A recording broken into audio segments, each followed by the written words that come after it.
What I got, you can't buy. It resides between my eyes. Walked through the fire, came out better on the other side. See, life's like a beach if you find the sand. And right now, I'm feeling like 100 grand. You are listening to Inspired Insider with your host, Dr. Jeremy Wise. Dr. Jeremy Wise here, founder of InspiredInsider.com, where I talk with inspirational entrepreneurs and leaders. Today is no different. I have Amanda Dorenberg of COMMB.ca, and she has so many irons on the fire. So it's not just COMMB, but she does work with Art Help. She does work with Billboard.ca and many more, which we'll go into the whole timeline. And, you know, she's been up since, 4:30 or earlier, doing calls all over the world, actually. So, Amanda, before I formally introduce you, I always like to point out other episodes people should check out of the podcast. And, I know in the, with COMMB and the Canadian, COMMB stands for Canadian Out-of-Home Marketing and Measurement Bureau. You deal with a lot of different companies and some agencies in the space and some billboard company, all over the map. This I'm going to put it as part of my top agency series because I know you deal with a lot of agencies through COMMB. And some good ones were Jason Swank. He actually built up his agency to over 8 figures and sold it. And then, so he talks about that journey and then his new journey of buying up agencies. And he talks about valuation and the landscape and everything in that realm. Also, Todd Taskey of similar sentiment actually as the Second Bite podcast, where he actually matches agencies and private equity. And helps sell agencies, and also talks about the valuation, the landscape, and Second Bite, because sometimes the private equity companies that buy the agencies sometimes make more on the second bite than the first when those private equity sells the whole group again. So that was an interesting conversation as well. Many more on InspiredInsider.com. And this episode is brought to you by Rise 25. And at Rise 25, we help businesses give to and connect to their Dream 100 relationships. And how do we do that? We actually help you run your podcast. We're an easy button for a company to launch and run a podcast. We do the accountability, the strategy, and the full execution. Amanda, we call ourselves the magic elves that run around in the background and make it look easy for the host and the company to create great content and amazing relationships. For me, the number one thing in my life is relationships. I'm always looking at ways to give to my best relationships. And I've found no better way over the past decade to profile the people and companies I most admire on this planet and share with the world what they're working on. So if you've thought about podcasting, you should. If you have questions, you can go to rise25.com to learn more. I'm excited to introduce Amanda Dorenberg. She's president of the Canadian Out-of-Home Marketing and Measurement Bureau, COMMB.ca. And Amanda's a technology and marketing executive she's been featured in Forbes Tech, Wired Magazine, among other national, international media outlets. She's also an active member of Forbes Tech Council, Entrepreneur Fast Company. And as president of COMMB, she's responsible for driving innovative change, using some of the new emerging technologies across the out-of-home industry. And she's responsible for the collective marketing and measurement efforts for the OOH industry across Canada. And she's going to talk about some of the cool things that are on the horizon. Other people are taking notice and wanting to implement it themselves as well. And she is an amazing, I'll even venture to say, Amanda, crazy journey. Very crazy journey. And thanks for joining me. Thank you for having me. I'm excited. It's going to be a good month. Some of these stories and when you look at someone, you never know all the struggles they've gone through. And that's what I love about these interviews. Like people seemingly on the top of their game, top of an industry, but hearing the crazy stories. And we're going to talk about some of those because it's one of the craziest I've seen out there. And I won't divulge it yet, but we're going to get there. Yeah, but start off with COMMB and what the organization does. Absolutely. So COMMB, as you mentioned, is the Canadian Out-of-Home Marketing and Measurement Bureau. We are a national not-for-profit association that is membership-based.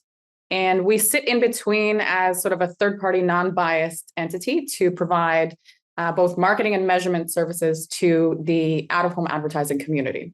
When I say measurement services, I really mean how do you attribute, an impression in the offline space in out of home. So we have data science that understands the amount of consumers that pass by a specific out of home asset. And for clarity's sake, out of home is basically anything that is outside of your home. So it could be the billboards on a roadside.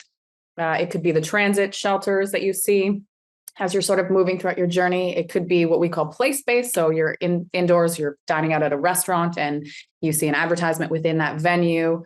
You're at a hair salon, you see an advertisement within that venue. That's all classified as out of home. And in both cases, whether it be outdoor or place-based, we provide the measurement and attribution to quantify to the buyers how many eyes essentially are being captured for that particular advertising campaign. On the marketing side, we provide advocacy for the benefits of out of home and why marketers should take advantage of this very powerful medium. So kind of a combination of both marketing and measurement in a nutshell. And if you're listening to the audio, there's a video piece, and we're looking here at COMMB, COMMB.ca, and you can see, and you can poke around and learn more. But from a membership perspective, who are ideal members? Who should be members of COMMB? So our membership base is comprised of three different categories. I would classify the first category being publishers or media owners. So these are the companies that own the actual billboard. So like the Outfronts, the Astral, the Pattison, the UB Medias of the world. They're the actual out-of-home companies that own the assets. And then the second category would be agencies or advertisers. You could be a large agency, an independent agency, or part of one of the global holding companies like a WPP, IPG Media Brands, or a brand direct like a Subway FCT, et cetera. And then the third category we classify as programmatic remarketers or tech stack. So in our world, there's an automated delivery of advertising campaigns for digital out of home that is called programmatic, and the largest tech companies who operate those would also classify as members under those categories.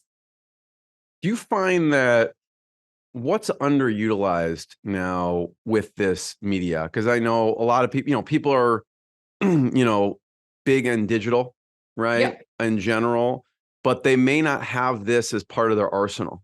So what do you find brands should be thinking about as far as marketing using the out of home? I think when I do get asked this question quite frequently, and typically I go back to a couple of core fundamentals. So the perception of out of home is that it is a legacy medium, but it's very trusted. It's one of the most trusted mediums in the advertising sort of arsenal of various different product types that a publisher or a buyer or a brand could leverage. One of the interesting components and one of the areas that has great opportunity within the out-of-home space is the onset of digital out-of-home and the use of data across both like traditional, which would be classic static billboards that aren't, it's 100% share of voice, one brand on there, one advertiser.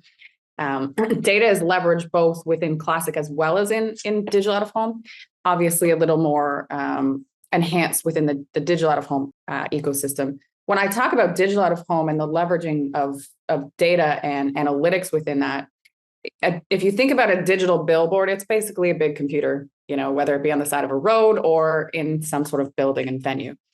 So it has all of the same capabilities that your online advertisements have. And one of the great areas of opportunity is from an attribution, a targeting, demographic, lifestyle, psychographic component. We have all of the same capabilities that the online space has. It's just not as widely known that we have that information available. And so that's one of our core sort of mandates from a marketing perspective, is to really educate on how much information is being leveraged and how much data and data science, frankly, is being leveraged within the out-of-home space that is very similar to the online space, but in a much more privacy compliant perspective. In online, you're a one-to-one medium. So of course, the cookieless world that we're about to embark upon in the next couple of years, all of the privacy compliance with, the legislation coming into effect, GDPR, CCPA, Bill C-11, I can go on for days about all of the legislations.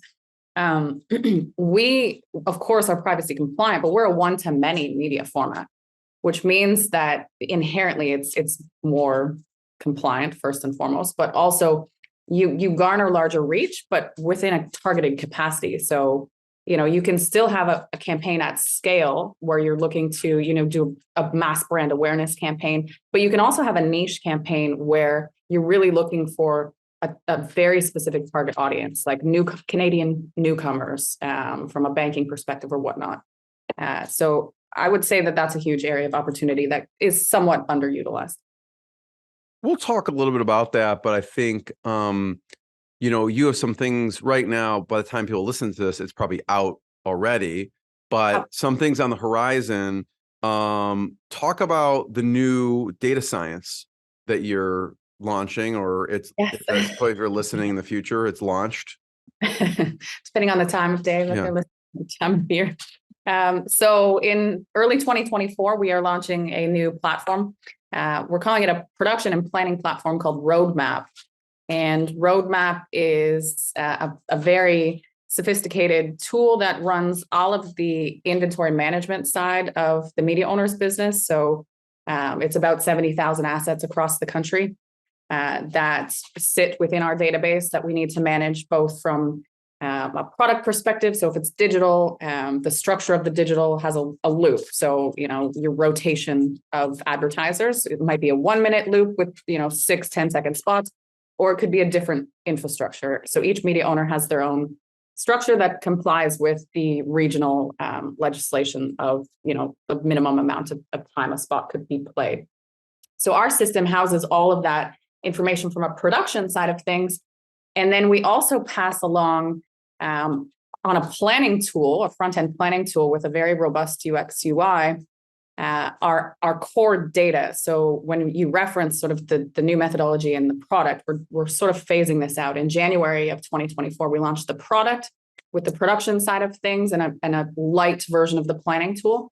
And then in July, we launched the full robust version of our planning tool, which is an ingestion of over 8 million different road segments of data right across Canada. So every single roadway, whether it's a side street, an on-ramp, an off-ramp, we have information that is comprised on an hourly basis that gets ingested into our backend infrastructure and is leveraged for campaign planning. So you can choose a demographic, you can choose a target audience, you can choose a campaign flighting period, and our system will present a recommendation on how to achieve something, whether it's a reach and frequency, whether it's just a total impressions on a campaign, that type of thing. So lots on underway, lots coming. It's been a labor of love over the past 3 years, building this product as well as the data science behind it. Yeah, it sounds like a beast, actually. So let me see if I have it straight. If you publishers, right, would use your platform and be able to serve up like whatever, certain number of ads, certain number of time frames throughout the whole day. And then that they can also, there's data that's being collected so that their companies can target different times of day or different, audiences or things like that. Is that accurate? Generally speaking, so you're not executing the campaign through Roadmap, our platform. You're doing the preliminary planning, and then you're taking that and communicating directly with the publisher. So if you're a buyer, you're using our tool to plan the campaign because it has every single out-of-home asset within the country basically in our system. And so it's sort of like a one-stop shop where you can actually go in, see everybody's inventory, see what audience and what target you're looking to achieve and what KPIs, and then take that plan away and you'll go direct to the publisher to execute that plan. I have a technical question. I'm not sure how deep we need to get into it, but I'll let you decide. I have heard with, you're collecting the data and you can retarget, you'll go offline to online where you can retarget mobily from some of the data that's collected. Is that true? And if so, how does that even work? It seems it is true. So I'll just clarify. It's not a service that COMMB provides, but I can speak to how technically it's executed. Right. So what happens when you're looking to do an offline to an online sort of conversion or retargeting? We call it an omni-channel approach. So in the offline space, our data, first and foremost, we leverage multiple different data sets. As I mentioned, we've got this 8 million road segment data. We also leverage a data set called SDK, Software Development Kit. It's a mobile location data source. And that data is leveraged in the same way as these omni-channel campaigns. So what happens is the end user, whether it's the buyer or the publisher, whomever is offering this service up, this omni-channel campaign up, will observe mobile devices that pass by the out-of-home asset. And those devices have various different data pings for their location data. Those are date and time stamped. So you know exactly sort of what day and what time that device was in front of billboard A, for example. And then there is something called an IDFA, which is an identifier for Apple or Android ID for Android phones. That's the advertising ID. And that's where when you get the pop-ups, if you download an app on your phone, it says, do you want to share your location? If you share your location via that, it also goes with that advertising ID. And that ID gets passed back to the online space, knowing that at a specific date and time, it was exposed to an offline out-of-home advertisement. That device then gets retargeted by the same brand in the online space, whether it be your mobile online, your social search, your interstitials, your general content. It all gets served up sort of programmatically. So the ID gets inserted into your trading desk, and then the ads sort of just go out based on an impression delivery. So companies should be salivating over stuff like this. Seriously, it's so cool. And I should be concerned as a cell phone user that Big Brother and Big Sister basically is tracking me wherever I go. We don't know that it's you, though. We just know that your device 1, Right. 2, 3, 4, and you happen to see an Adidas ad on the highway. Yeah.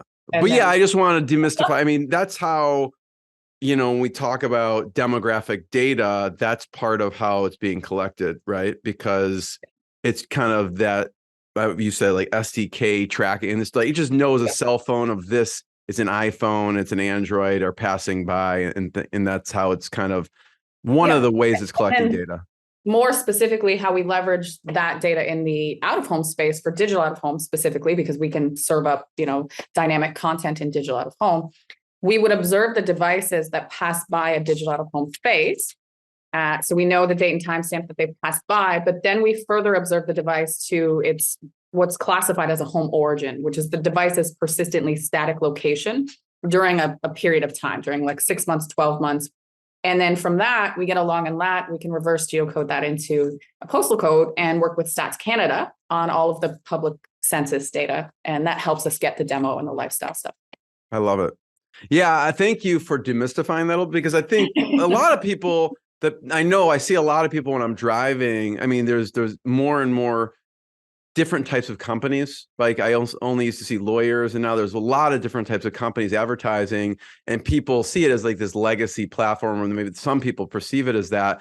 But you can get very specific, and you can do really sophisticated things with it, from, like you said, move offline to online, move offline to offline, through mail and postal. I mean, even the biggest companies in the world, Google, Amazon, web companies, are using, these methods, right? So you can get super creative with it too. So there's tech. We can ingest like a JSON feed or an RSS feed, XML data feeds into the backend ad servers, and trigger dynamic content. So for example, if there's a sports game on, you can trigger the score in sort of on-demand real time.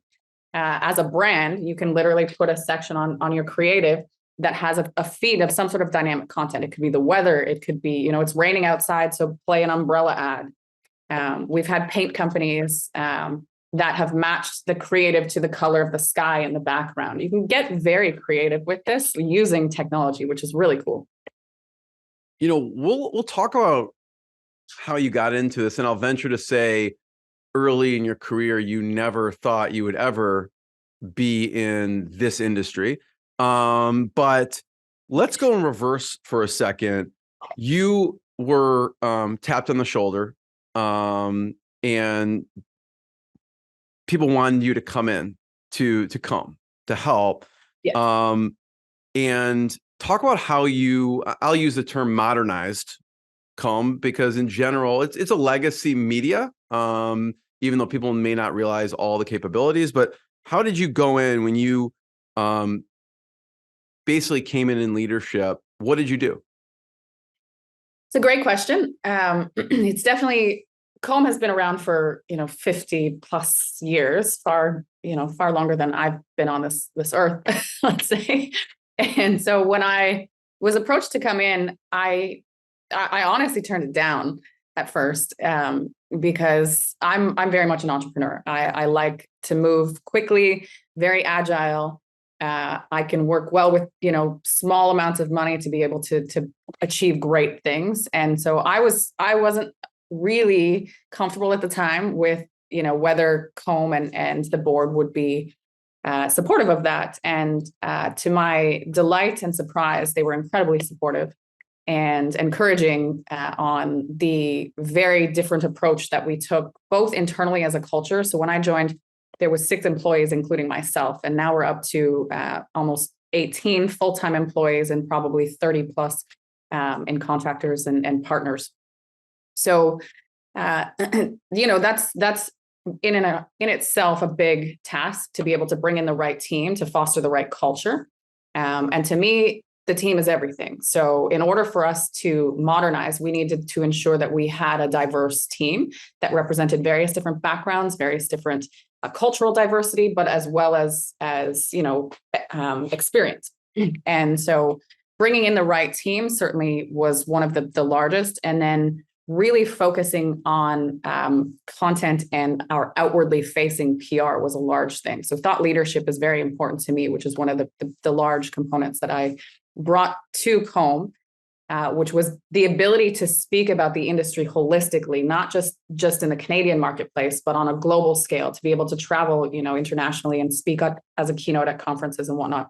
It garners a lot of attention on what we're doing, while simultaneously we embarked upon completely revamping the approach to the methodologies and the reporting and the data that was being output as a member, which is really the core reason you become a member. You want access to the data, to the tools, to the insights to validate that, yes, okay, as a buyer, the impression data that I'm getting from a seller is COMMB certified, it's COMMB audited.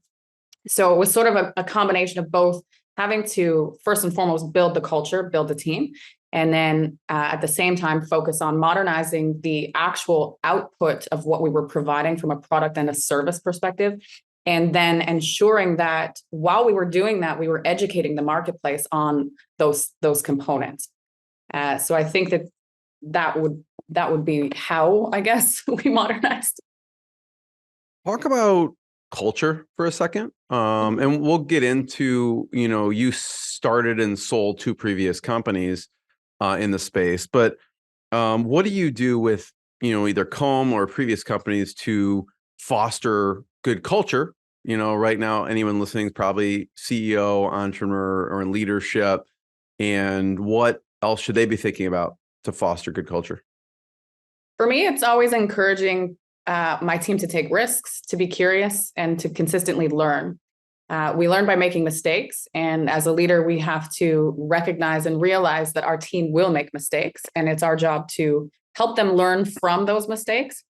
Also, I'm not a top-down leader. I'm very much, I'll get in there, I'll get my hands dirty. I will work with the team.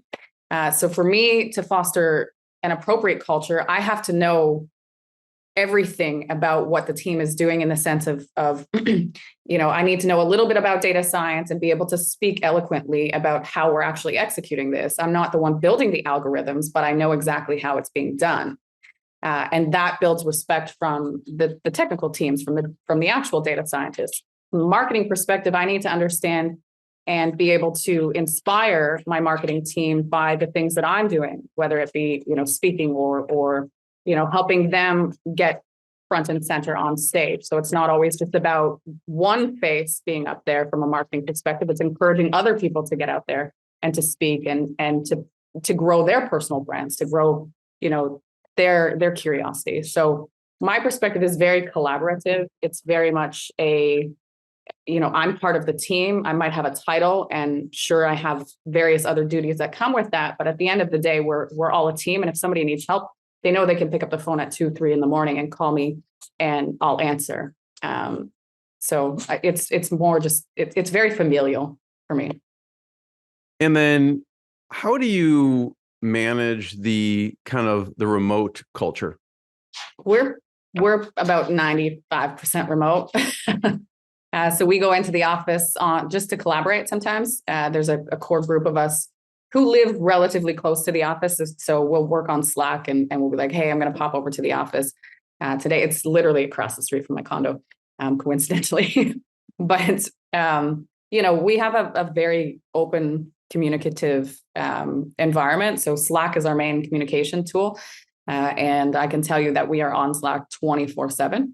It's a great product, great tool. And interestingly, when I came into the organization, there was no communication tools. People were using WhatsApp groups, and I was like, "How do you function? Like, how do you get work done? We need a tool now."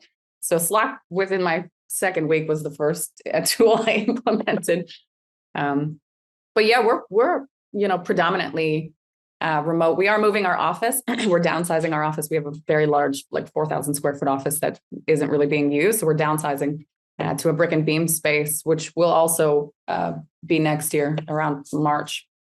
We move into that space. So we get together. We do social events. We'll have team lunches, but for the most part, we're just always talking to one another, whether it be on Slack or whether somebody's texting another person, doing little huddles via Slack or, Zoom. It's just communication, frankly. And I think when you build a culture that is very collaborative, the communication just happens organically. Let's talk about the two companies. So you created and sold two companies in the space. Talk about the first one and what it did. Yeah, I was the first one. I was more a part of that company. It wasn't my company solely. Mm-hmm. And so that came to fruition. There was a company called Titan Outdoor. It was a multinational company, had offices and assets in the UK, the US, and in Canada. Prior to my joining Titan, they sold the UK assets. And then about 6-7 months into my time with Titan Outdoor, they decided to sell off their Canadian assets. And so that became an opportunity for some of us to put in, some equity. It was largely owned by a private equity firm called Clairvest. They had already shared, but then a few of us came in because we wanted to, venture into that space and have some ownership. And we've already part of the situation. At the time, I ran all of the marketing and IT. So the infrastructure, and my role within the startup company, which is called Czoc Media, was basically just that. So I had to break all of the IT infrastructure off of the parent company and recreate it here as a standalone entity. So I created all of the end IT infrastructure, built their ERP, their CRM, their financial platform. And I also was head of marketing. So I actually designed the logo myself and built the growth marketing and go-to-market strategies and plan. And then finally was able to sort of build up a team. For a very long time during that transition, I was working, 24 out of 24 hours a day. And it was fun. We built a first market offering. This is back in like 2012 to 2014, 15-ish. We built the first offering of mobile retargeting within the Canadian space based on exposure to out-of-home assets. So at the time, we had all of the assets at Yonge Dundas Square, which is like New York's Times Square. And we would geofence those assets and then retarget them via mobile, which was like hugely innovative back at that time. And so it caught the eye of Bell Media, and we were acquired by Bell Media for a high amount of money, and 125 million approximately. And then I went to another startup company called Dynamic Outdoor, which was predominantly owned by a company called All Vision. And All Vision is one of our members now at COMMB. So kind of full circle with the teams. I know a lot of the people from past experiences, which is great. But it was sort of the same thing, with the difference that Dynamic Outdoor was pure play digital out of home. So we were heavily focused on technology and innovation. We were one of the first companies to integrate programmatic digital out of home back in 2015 to 2017 in the Canadian space. We were a very early adopter. And interestingly enough, I actually at the time built a product called an audience intelligence platform that was competitive to what COMMB was offering at the time, because I at the time COMMB wasn't providing a lot of focus on digital. So, back then I decided to build it myself, and that caught the attention of Outfront Media. So we were acquired by Outfront Media, and I stayed at Outfront for about 18 months as their youngest executive. I think I was 33, 34, something like that. But yeah, that's amazing journey. I know a big influence for you in your career has been Michelle. Can you talk about Michelle a little bit and maybe some of the lessons or advice she's given you? Yes. So Michelle Erskine, she's the CEO of Outfront Canada, and also the chair of the board of directors at COMMB. We've known each other for many years. So she kind of mentored me throughout my career, and was always very supportive and inspirational, particularly as a woman in a senior level executive role in a very male dominated industry. It's hard to find that mentorship and the guidance on how to navigate some of these situations. So she's always been very influential, very inspiring. She gives me great advice, whether it be personally or professionally. And she's a great mentor. Do you remember any specific advice or maybe story that she told you that helped in any in a situation that you had to deal with? I would say to never take it personal. Was some really great advice. And I'm not somebody that is easily offended by any means. So, that was just like further confidence to ensure that my sort of non-biased approach to things, or, when people are in a heated moment, or if you're, in a discussion, a negotiation, it's really nothing personal. Like, you can have a debate, but at the end of the day, you can still walk out and go have a coffee. So I think that was great advice. Yeah, one of my favorite books, The Four Agreements. I don't know if you've heard of that one, but that's one of the four agreements, which is don't take anything personally. It's much. I think about the four agreements every day, and it's hard to do that for me, at least, because someone's talking directly to me, so how am I not supposed to take it personally? But I even think about on the road, someone like cuts me off. I'm like, okay, they're probably having a bad day, not taking it, but it's sometimes hard to do in the moment. So I love that advice. Yeah, it was great advice. And then another, I don't know if you call mentor or influence is Rena. Yes, Rena Clydesdale. She's head of Kinetic, president of Kinetic Outdoor, which is one of the largest buying agencies in the out-of-home space. And she's been in the industry for a very long time, and always admired how she carries herself with such grace and kindness. She recently won an award at one of the ad club out of home day, the Merit Award, which is like the highest prestige for somebody within our industry to win. And it was really humbling to see. I got to introduce her a bit on stage, which was nice. She's a great friend. Once again, also a great mentor. Known her for years, and I think she had similar advice. Never take it personal, but also always be curious. And I think that's one of the components that I strive to do. I'm constantly learning new things. I'll take a risk just for the sake of curiosity. And I think when you take big risks, you have large rewards typically. And of course, you're going to fail, but at times, but you'll learn a lot from that.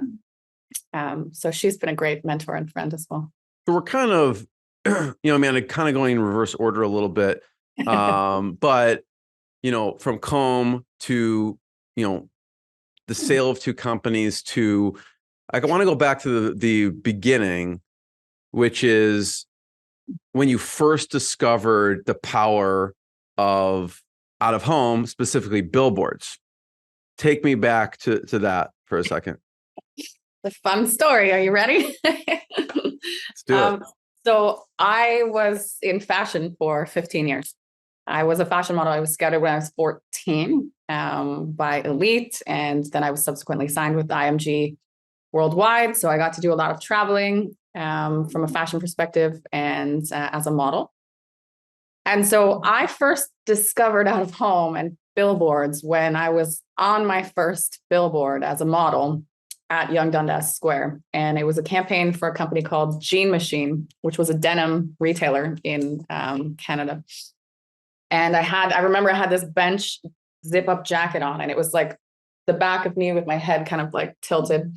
And then I had these like shorts on that were bright pink. And the funny part about this story is that they put a 3D extension on the actual billboard, which was to captivate the consumer's eye. And I never even knew what this was until I ended up actually in the out-of-home space. But I go down to Yonge Dundas Square with my old school SLR camera, and I'm wanting to take photos of this billboard. And then I realized that there was a skirt affixed to the billboard. And so it was an actual piece of fabric that they had attached to the billboard. So when the wind blew, it blew the skirt up, and you could see like these bright pink, booty shorts. And so it was the first time where I was like, wow, this is actually really creative and very captivating. And then from that day on, I kind of started noticing out of home pretty regularly, but I didn't think I would end up in this space. It was honestly it was over 10 years, after that I ended up embarking on an out of home career. But, even back then you were entrepreneurial and you started helping models. Talk about some of the things you were doing with that. Yeah. So I when I was 21, I opened a model placement agency, which I would scout young new models, and I would help train them and place them with the right agencies. Because, in the fashion industry, there's a lot of agencies that claim to be legitimate, and they basically just take money from, young aspiring talent that don't know any better. So I would educate them and help place them with legit agencies. And then when I was 23, I opened a second agency that was an artist representation agency. So I represented photographers, videographers, DOPs, director of photography, filmmakers all around the world. So that both were sort of on a global scale. I would place models internationally, nationally. And the photographers I repped were, Shanghai, LA, Milan, Paris, Madrid, New York, all of the major sort of fashion markets. We had photographers, and my role there was to ensure that their deals were negotiated correctly. So we would work with, the Condé Nast brands, or the Penske Media brands and titles, all of the big publications, to ensure that, their work was being published or featured, independent magazines, international magazines, et cetera. So I mentioned the front of the interview, things took a crazy turn. Crazy is even an understatement. Okay. Mm-hmm. Talk about what happened. Yes. When I was 27, I was on set at a photo shoot modeling, and I had wrapped I had two shoots back to back that day. So I'd wrapped the first one, and we were just, finishing things up. The hairstylist had put this like purple stuff in my hair. So, I was at the sink, and he was washing it out. And I started to get this like insane headache. Absolutely insane. I've never felt this pain before. And then the talent from the next shoot calls me on my cell phone, and I'm like, kind of in and out because I'm in so much pain. I didn't really realize what was going on at this time, or at this moment anyways. And I hang up on my hairstylist for the next shoot. And I was like, I'm in so much pain right now. I'm just like holding my head. I walk out outside of the studio. I go to a window because these photo studios are notorious for not having, proper air circulation or fresh air. So there was an open window. This was June 17th of 2009. And my makeup artist on set that day followed me out and started asking me questions. She was like, what type of pain is it? Is it throbbing? Is it stabbing? And I was like, I don't know. It's just the most pain I've ever felt. And then the next thing I know, I am on the floor. I think I had fell. And I try to like pick up my phone, and I'm like lost mobility in my right side. And I blacked out. Last thing I remember was call my emergency contact.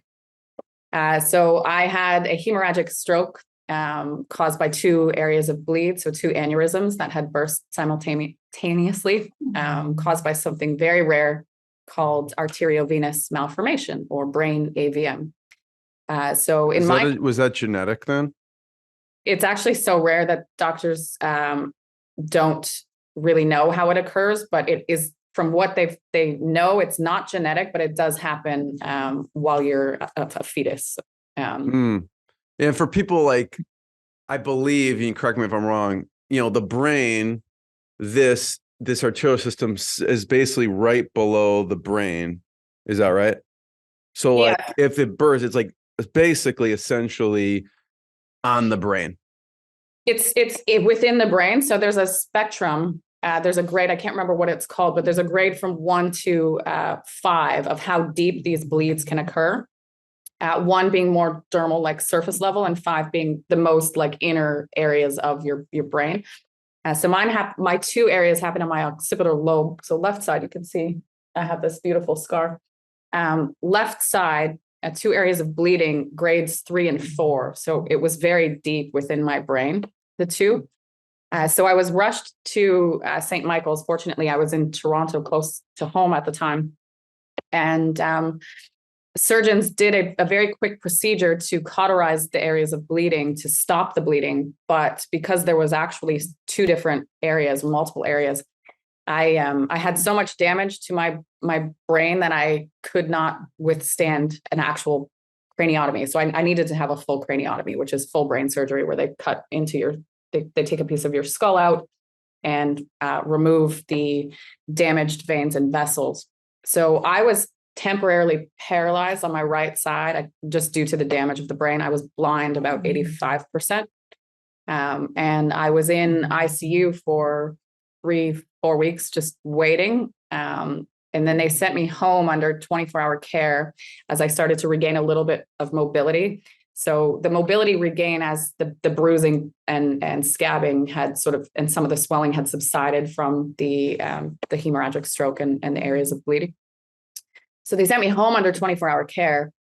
And I was finally able to withstand, or healthy enough to withstand, a full craniotomy surgery, September 24th of 2009. So I had to wait from June until the end of September. So of course, during this time and during the couple of years of recovery, I closed my agencies, my businesses, and took a pivot in my career. When you woke up, right, because that stuff happens in an instant, you're waking up in the hospital, with tubes everywhere. Literally everywhere. What are you thinking? To be honest, I was a little confused. I didn't really know what was going on. I remember I woke up in a panic and I tried to get out of the bed. Like I literally tried to stand up and I couldn't. And I was kind of like flailing around. And I remember that the nurses, like I could hear them, but I wasn't really cognizant enough to understand exactly what was going on. I could hear them saying like, we should probably put her in straps so that she doesn't try to get up. It's like she doesn't know what's going on. Unfortunately, they didn't. They just gave me a bunch more medicine and I fell back asleep. But when I was able to sort of come to, it wasn't until it was like 3 weeks basically before I even knew that I had to have a full craniotomy surgery. I was just like in and out of this like medically induced sleep, let's say. And that was to try to ensure that, what trauma my brain had been through could heal to its best. When I was able to actually like wake up, I did remember I had full recollection of sort of everything up to, the blackout before I was in the hospital. So that was a good thing because I had that cognitive memory. When I would speak to the surgeons, when they came into my room to tell me that I needed a full craniotomy, they explained what that was. I didn't know what it was at the time. They had suggested they'd explored a few different options because there's some sort of chemo-like treatments that could be done. There's really 3 treatments for this.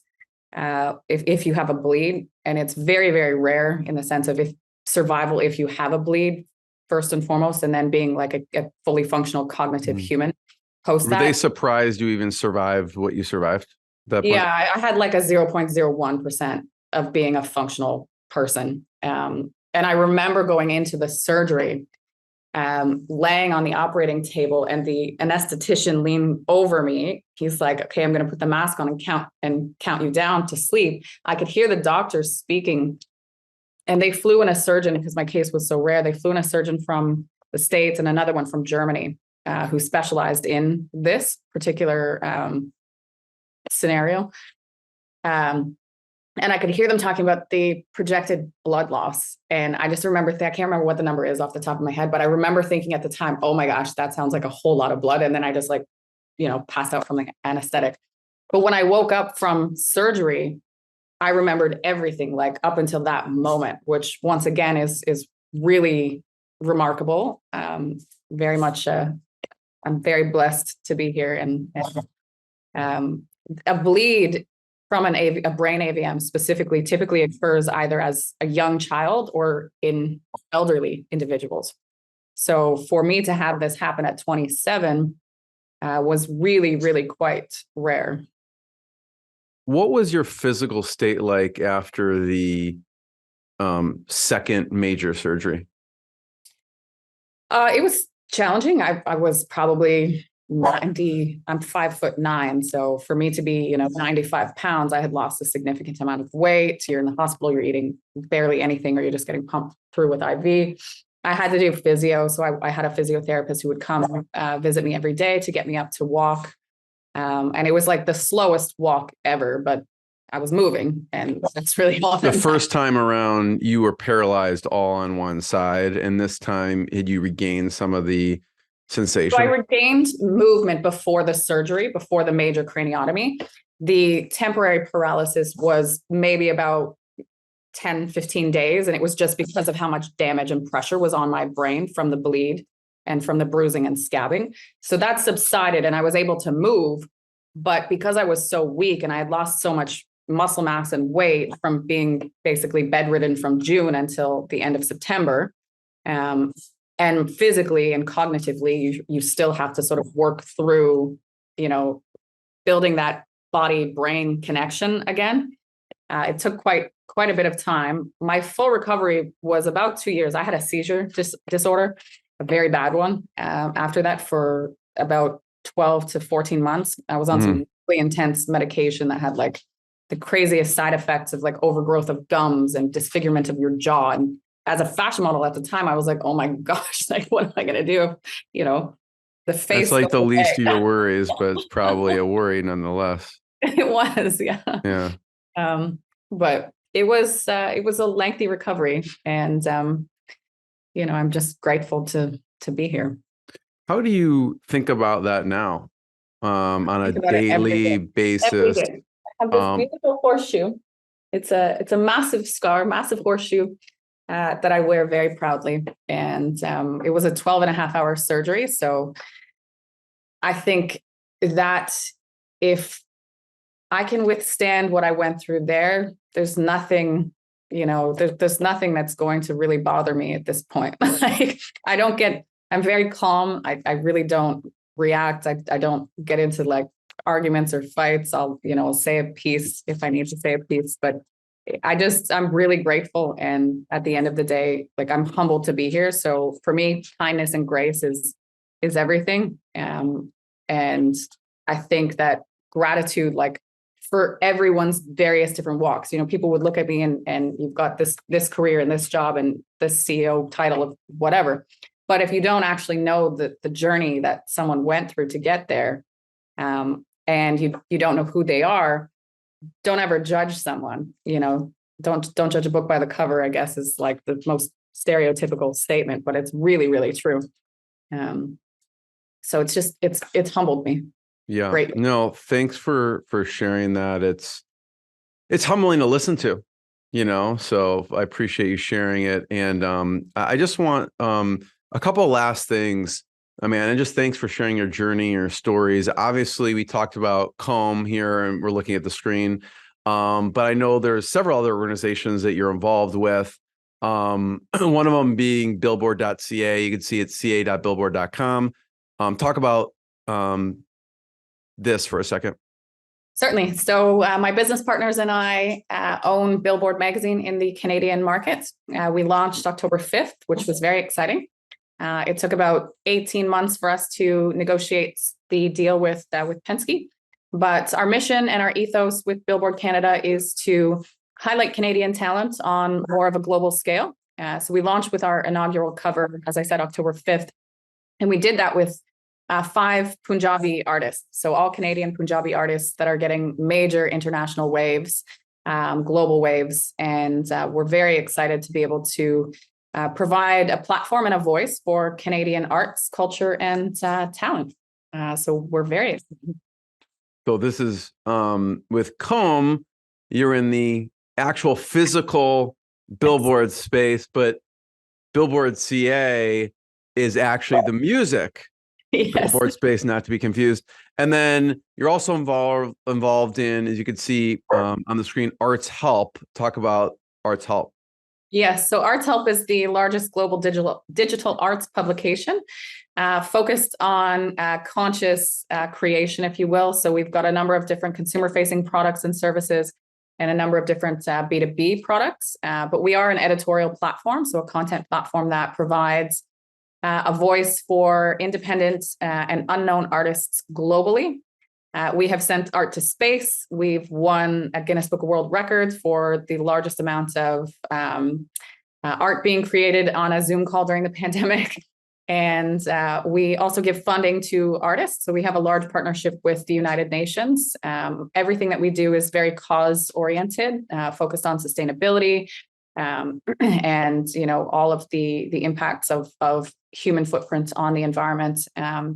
So we give funding to artists. If you're interested, please check out the website. Amanda, I want to be the first one to thank you. Everyone can check out COMMB, COMMB.ca. You can check out billboard.ca. You can check out Arts Help and much more, and more episodes of the podcast. And Amanda, thank you so much. Appreciate it. Thank you so much. It's been such a pleasure. What I got, you can't buy. It resides between my eyes. Walked through the fire, came out better on the other side. See, life's like a beach if you find the sand. And right now, I'm feeling like $100 grand.